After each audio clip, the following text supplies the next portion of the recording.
Hi, everyone. I'm Dr. Goel from Cannabis Podcast. We're doing a Facebook Live event direct right from Brampton. And with us today, we have Stephanie. Do you want to introduce yourself? Sure. I am Stephanie Karasick from Strain Print. Can you guys hear and see me? Yes, Excellent. we can. Awesome. Hi, It's Stephanie. a little pixelated where I'm looking. That's why I asked you. Yes, and I have the good fortune of being in Scarborough, Ontario. It's still cold, though. It is. It is. And hi, everybody. I'm Sandra Couto, and I'm a pharmacist working at Pure Sinse. Awesome. Okay. So I thought that it'd be great to have you on, Stephanie, to talk about your medical journey with using cannabis and how you came to be involved with starting Strain Print. Is that? Sure. Yeah, that'd be maybe good for letting our listeners find out about Absolutely. that. Yes. So, interesting, Sandra. My father is a pharmacist. Well, he's sort of retired now, but I grew up in a pharmacy, so I have nice. Much admiration for that line of work. So in 2014, I decided to give medical cannabis a try. Now, I had tried it previously in my 20s, but recreationally a couple of times and nothing else. So where was I in 2014 is I was on, I had been on various SSRIs over the course of my life. I had been always suffering from dysthymia. So like a chronic low-level depression and anxiety, sort of a GAD. And the final diagnosis was it was like a PTSD from a childhood trauma. So it was getting kind of to the point where I thought, I don't think these SSRIs are doing anything. I just feel numb. And I'm open to other forms of medication because what have I got to lose? So luckily, I was able to go and see a wonderful physician who got me my recommendation. And I was just open to trying it. I didn't know if it would work or not work. And I actually feel quite fortunate sitting here almost 4 years later saying that I'm like one of those lucky ones that it really works well for. So I decided, first of all, that I only vaporize. I don't use oils. For me, I use it for mood, and I find it more of an immediate uptake. And also, I can control throughout the day, your moods change, you're lower, you're higher, whatever. So I kind of medicate accordingly. But the way that I was able to figure that out was that I started keeping a very extensive notebook, very extensive journal.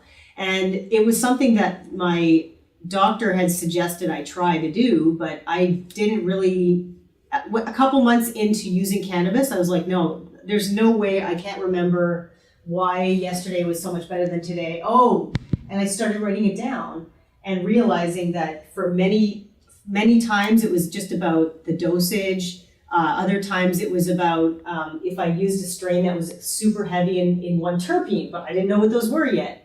I was able to see those correlations as I jotted these notes down. And after doing this for a couple months, I brought in my notebook to my doctor to my follow-up appointment.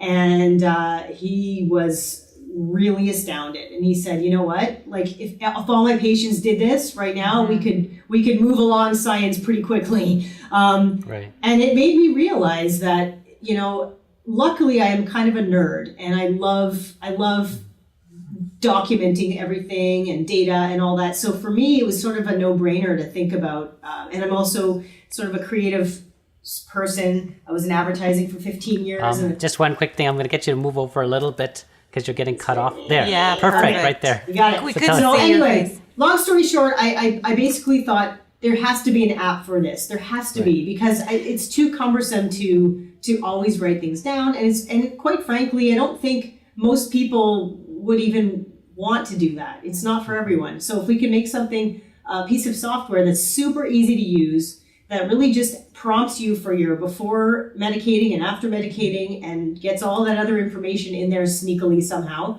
then we're onto something. So Stephanie, when you were speaking to your doctor about this, no one else had ever done this? I mean, no other patient had ever done this before? You were like the first patient? Listen, I can't answer that.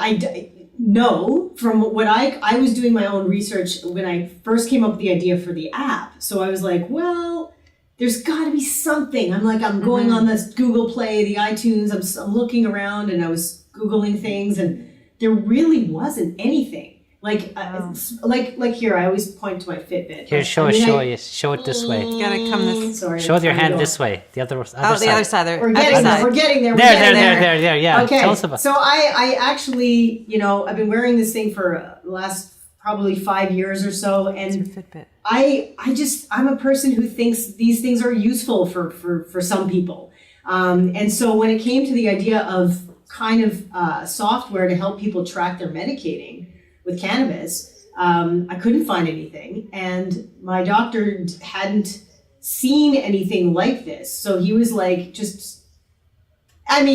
said, I've heard people say they want to come up with an idea for this or that. Right. Yeah. But if people, the other thing is if someone says to me, don't waste your time, I'm like, I have to prove them wrong. Right. So it's like a Fitbit for medical cannabis. That's, I would, yes, that's kind of how I think about it. Right. Wow. That's So incredible. I'm just so curious. We had another guest tell us about their difficulty in picking the strains. Yeah. So how would you, what type of advice would you give to people about how do they go about that? I mean, obviously perhaps using strain print, but is there any other tips or tricks you would recommend on how do they go about picking the right strain for themselves? Yeah, that is it's a great question, and it's certainly one that requires a lot of thought. And that's, so strain print, yes. Now we've been around for coming up on 2 years. So now we have a lot of crowdsourced data to help people make those selections based on their symptoms or disease states. So that's sort of a good starting point. Yeah, so same thing. We always say start low, go slow. So no matter what it is that you're trying, you never want to have an adverse event, right? So that's the first thing. But in terms of selecting strains, we can learn a lot from the data. And what we can see is, depending on what it is that you're trying to treat, look for strains that have this combination of terpenes that seem to be affecting other patients with similar symptoms. So if you're looking for something to sleep with, yes. For example, you're better off to look at strain. If you're just looking at flower, first and foremost, oil is a slightly different story. We know that. But if you're looking for flower, and vaporizing it, of course, being the first preferred method, or smoking it if you can't vaporize it, to find something that has terpene in myrcene or linalool. These are terpenes that are sedating or analgesic or showing patients to have more of a sedating effect. For conversely, if you're somebody who struggles a lot, like I do sometimes, just getting up off the couch, you do not want to load down on those types of strains because they're going to make it harder for you to get up and off the couch. So you want strains that are higher in caryophyllene, for example, or limonene. And then it's just a little bit of trial and error. I always say to people, the one thing that sucks about buying cannabis through the LPs sometimes is that you have to buy 5 grams. Some of them do sell 3.5 grams. Right. I don't know all the different parameters of every LP, but it's hard to commit to a strain until you try it a couple of times. Right. So I always say to people, be prepared to try lots of different things and trial and error, and you're going to find something that works best for you. So we're still the trial and error kind of stage here. We're unable to tell patients that, you know what, this is the one you need to use. You did give some basic guidelines on the terpenes. And, definitely. And how much stock do you put into the indica, hybrid, sativa kind of, zero? That's what I was thinking. Okay. So really, we don't how about care this? too much. That sounds rather, I'm not a very harsh kind of person. It's just that it's not really indicas. There's indicas that can make me feel very energized, and there's sativas that can make me feel very, very dopey. So it's really interesting to kind of categorize them like that, because really it's the whole plant. It's what we call the entourage effect that actually creates the effects. And again, I have to qualify that by saying when you're using oils,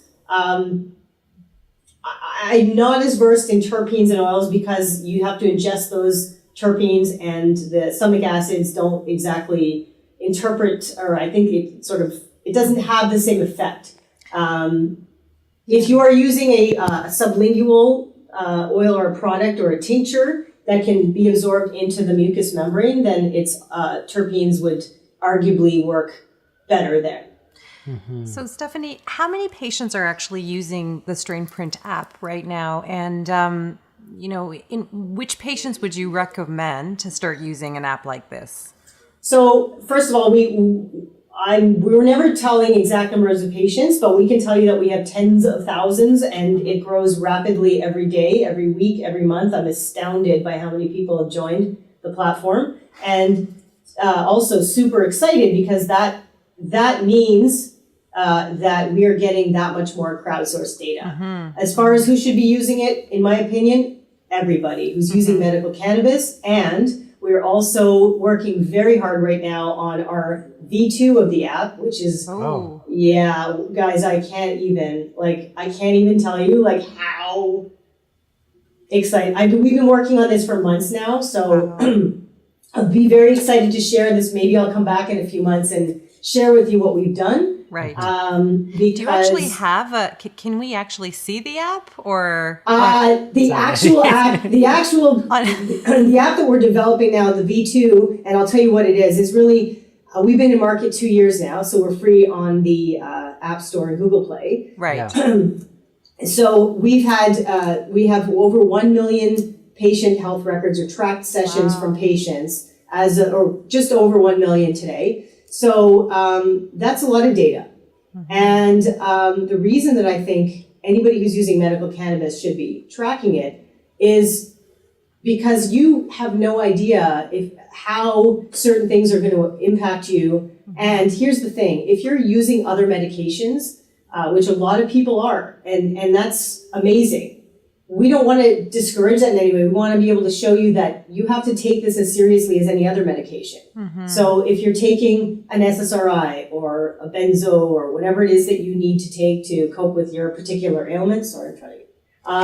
We'll just do the head tilt. Yeah, I'm trying. It's hard to stay still. I'm a very I'm a movie talker. Yeah. I move a lot when I talk. Then I think it's really important for yourself as well as for whoever your doctor is, your physician, to be able to see what you're doing and how it's working for you. Mm-hmm. We also believe that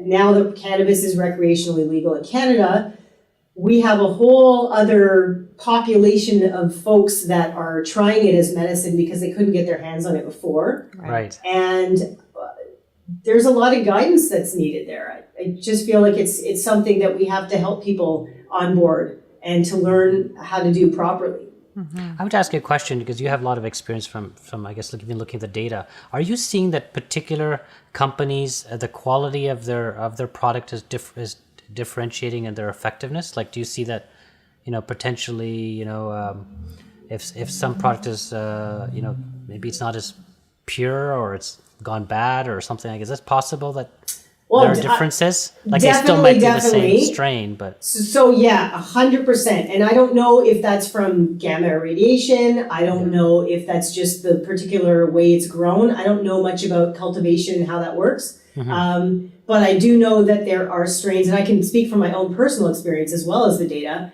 There are some strains that they look on paper to be great, and they do nothing for me.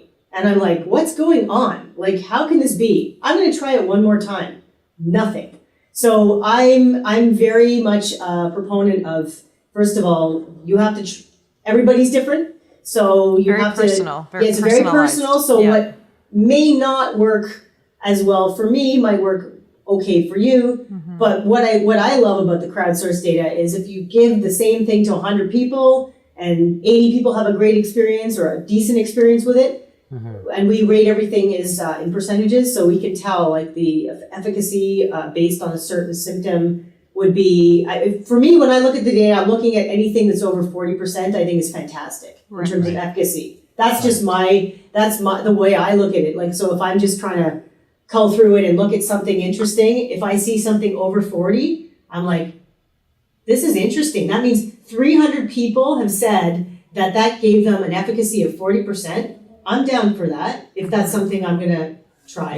You must be hearing people who say, well, this is self-reported data and there's some bias because of that. So how do you manage? Respond to that? I mean, placebo may be the 30% perhaps. Is that how? Yeah, I mean, so look, I walk them through how the app works, and what it is that you set it up to ask you how severe your symptoms are when you track your medicine. So let's take a headache, for example. Right. So you're rating your headache in terms of a medical pain scale rating of an 8 on 10. This is a bad headache. It's an 8 on 10. You put that in the tracker, and then it's set to notify you once your cannabis is sort of kicked into your system. So we give people who are inhaling it 20 minutes, and if you're ingesting it orally, about an hour or two. You can tweak that. But anyway, the point being, if you're tapping someone on the shoulder, once the cannabis is in their system and they're hopefully receiving relief, and you say, how bad's your headache now? So you can't remember pain, but when you're asking me right in the moment, I can say, you know what? It's definitely not an 8. I'm going to give it a 5. Because you're actually asking me when I'm feeling that hopeful benefit. So I say to somebody, yes, it's self-reported, but we're really asking people to take it seriously. You sign a little end user license agreement. Just this is medical data. Take it seriously.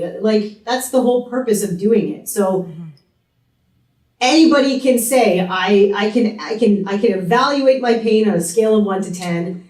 Whether that be for anxiety or some sort of physical pain, and then you're putting in your relief symptoms while you're experiencing them. So can everyone do that? No. Are there gamers? Yes. Do we have algorithms to help sort of cleanse the data? Yes. And we just try and the more data that we get, the better we can report.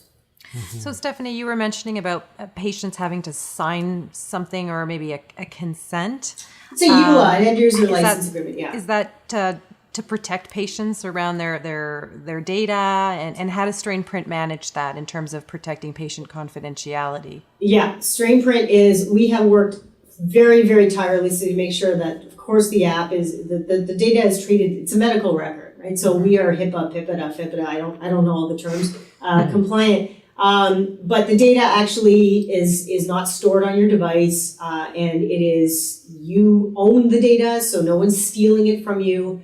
You're just telling us that in exchange for using the app, we're just anonymizing the data, and we're looking at as global data so that we can help inform physicians and researchers and government, and that's what we do.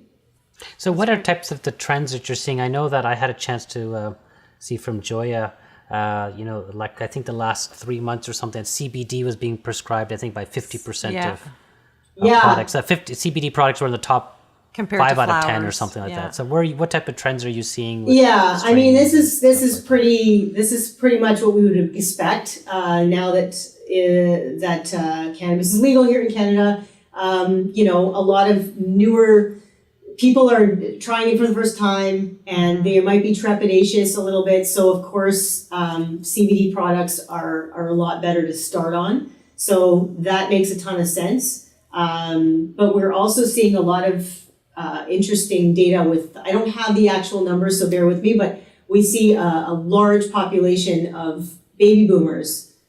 So sort of, I don't even know if you want to call exact where, even 50 plus patients that are not only using cannabis, but are having great success with it.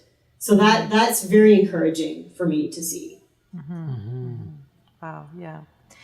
Yeah, I guess that a lot of the data can be used for informing around not only outcomes, but also, research and helping to sort of move and evolve the research in medical cannabis, right? I mean, I think this is absolutely needed right now with so much going on and the education to support patients and also the clinicians. So Yeah. Excellent and very exciting. Very exciting. Can't wait to see the second version of the app. Well, listen, the second version really, and I will say this, not to tease it too much, but the ideas that we've implemented or we are implementing are largely from our user base. So they've said to us, it would be great if the app could do this. It would be really amazing if I could do this. And we've listened to just about all of those things. We've amalgamated those comments from our customers as well, and we're going to make sure this product is sensational, and will also help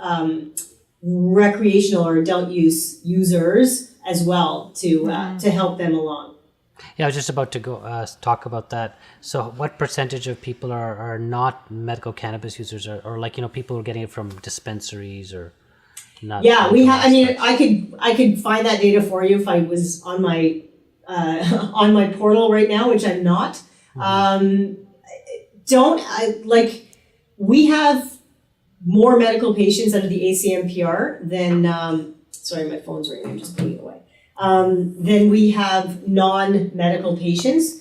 But I can't tell you the split right now. I'm sure that it's growing. But I would say, as well as I alluded to earlier, that I do believe that a lot of people are accessing medicine through the recreational market that are using it medically. Yeah, I think that's what's. I heard somewhere that 90% of the rec market is still, or like the illegal market, still 90% compared to the medical market. Sorry, just say it again. So what did you hear? The people are still buying illegally or under. That market's like 90% of total sales compared to the medical market, which maybe 10%. You mean the gray black market? The gray, yeah, exactly. I'm not surprised. Yeah, I mean, there's so many factors. There's the taxes, and there's the quality perceived. So yeah, I mean, I don't doubt that that's probably the case. But I think that'll, as the LPs, get more savvy in terms of figuring out like how to market and sell somehow to their customers. Sorry. I think those numbers will start to shift. Yeah, it's pretty early on, right? Yeah. Can you share with us what kind of collaboration Strain Print is maybe entertaining with researchers or organizations that are looking to support medical cannabis? I mean, I know we're excited to be partnering with you. We're thrilled. We're thrilled. And also Spark Cannabis, our clinic. But what kind of collaborations does Strain Print have moving forward in the research arena?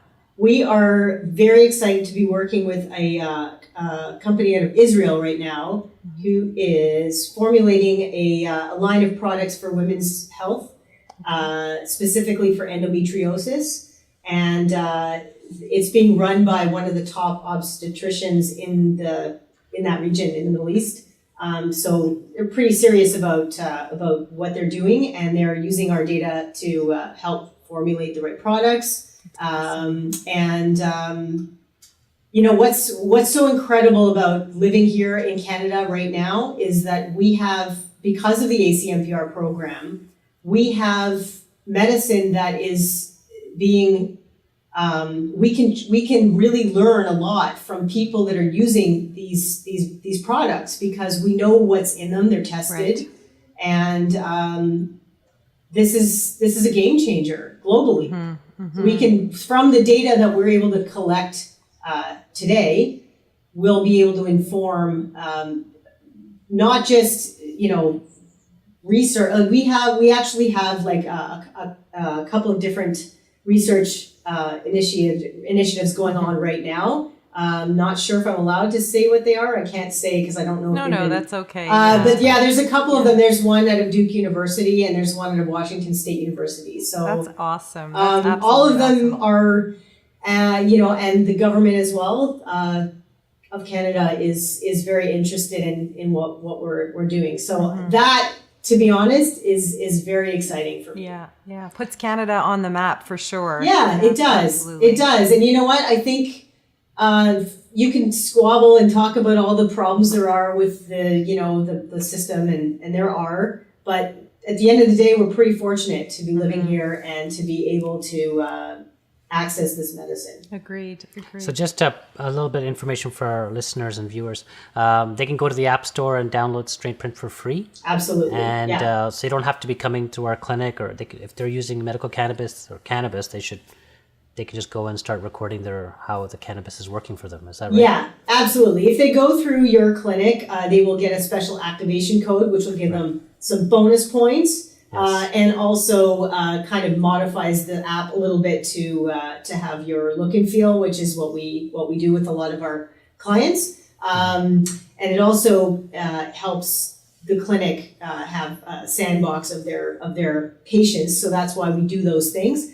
But we have this really cool loyalty program that we started because we intrinsically felt that people needed a little bit of extra motivation to do this. To track, and we can say almost 2 years later that it works, and people love the swag, and they love we've given away hundreds and hundreds and hundreds of vapes and grinders and shirts and hats and blankets and what do we got today? We'll put the hat on. Oh, that's cool. Oh, wow. Did we send you all your I think swag? I actually got a hat. Okay, So good. I'm wearing it, and my son was like, I don't know, he was, it looks great. In any case, so we encourage people not only, it's free, but you also even get stuff out of it. Okay, we're gonna wrap up because we're frozen anyways. Our screen just froze. Thank you so much for thank you sharing. so much Yes, for absolutely. sharing. Thank you guys. I hope that I was able to help some people with any questions that they may have had. But thank you guys. Okay. Wonderful. All right. Take care. Thanks, Stephanie. Bye, Stephanie. Bye.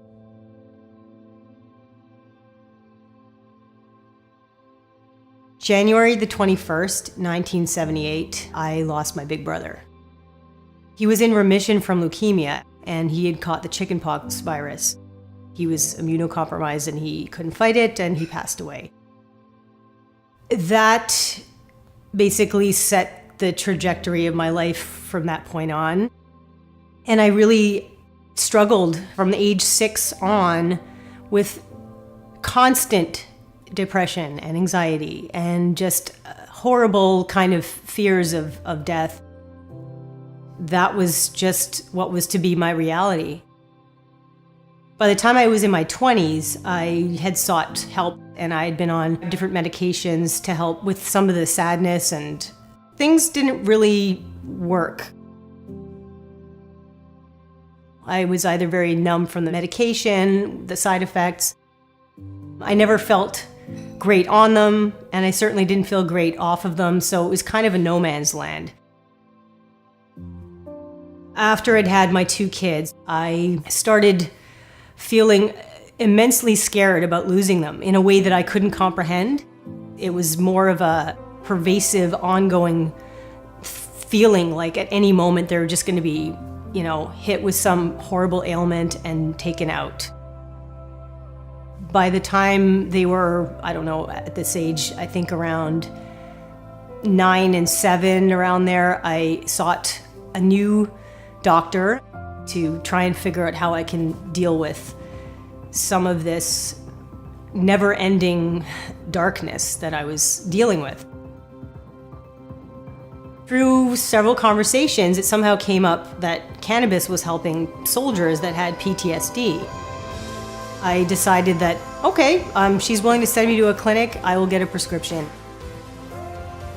Over the course of those first few weeks, I realized, oh my God, for the first time in my life, I actually felt joy. What I also started realizing was that different strains that I was trying didn't work as well. They affected me differently, quite differently. And as I was kind of going through these experiences, I felt compelled to write it down. I need to see what's working, what's not working. It occurred to me, I wear a Fitbit to track my steps. Like, why is there no software that actually could track how I'm medicating? I was not the only person that felt overwhelmed by where to start with cannabis. The reason that I do what I'm doing is so that other people could experience some of that joy and some of that quality of life that I got back.